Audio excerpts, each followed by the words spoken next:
Agora, nesse momento, nós convidamos a doutora Ivone para ocupar a mesa no local da magistrada.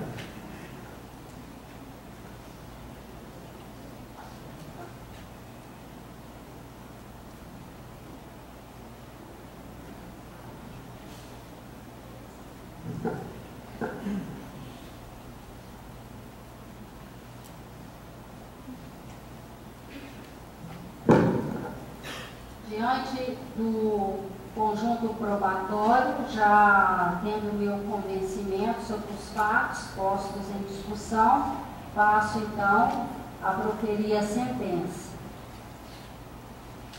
Ação de indenização por danos morais, vistos e etc.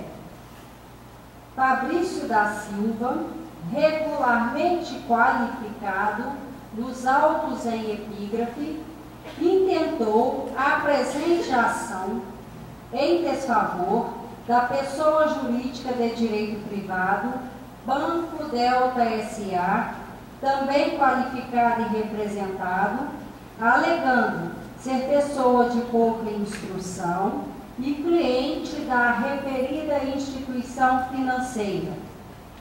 No mês de fevereiro, foi a agência do Banco Réu para efetuar o pagamento de uma conta que aconteceria após sacar o valor correspondente de sua caderneta de poupança.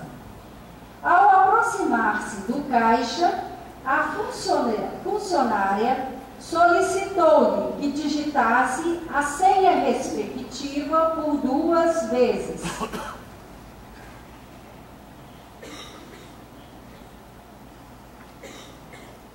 Tentou realizar a operação e não conseguiu.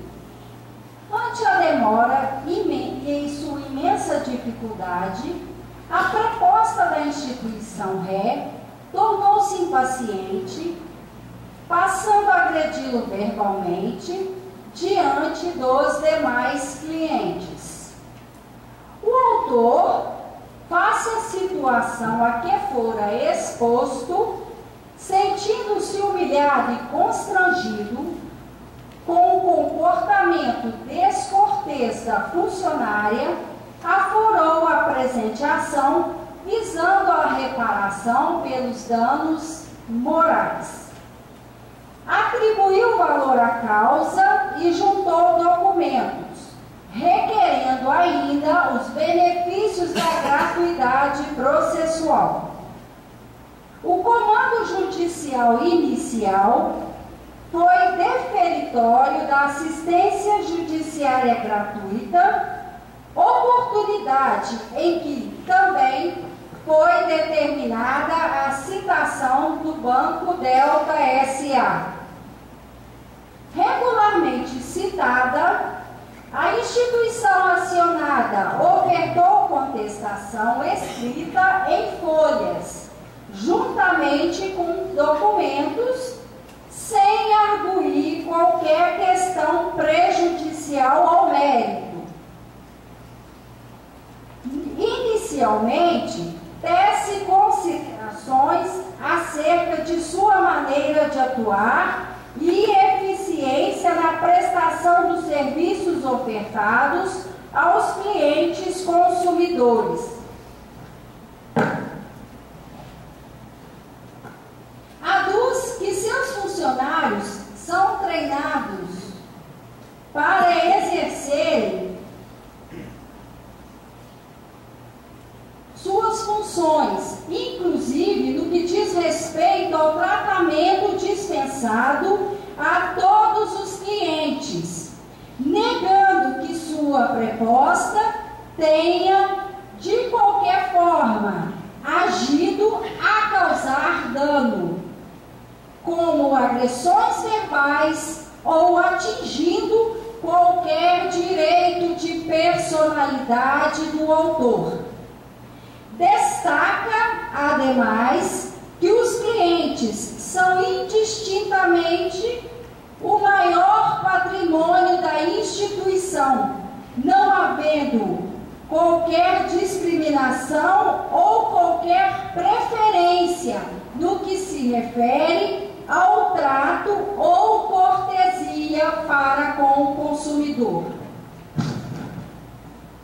Sustenta ainda inexistirem os pressupostos configuradores do dever de indenizar, tendo agido de forma legítima com respeito à moral e à dignidade alheia.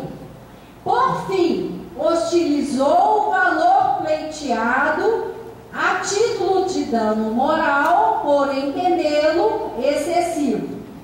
Labora, ao final, pela improcedência do pedido autoral, impugnação à contestação, especificação de provas, AIJ realizada, oportunidade em que resultou infrutífero o propósito conciliatório. As ocorrências surgidas em audiência foram lançadas em termos apartados. Ato contínuo, foi tomado depoimento pessoal do autor e ouvidas testemunhas. Por fim, assinalou-se prazo para entrega de memoriais. Arrazoados finais colacionados, desculpa, eu estou acostumada a digitar, pelas partes laboradas pela improcedência do pedido. Esse é o costume de digitar. É o relatório decide. Não foram agitadas questões prejudiciais, podendo o feito receber julgamento de mérito.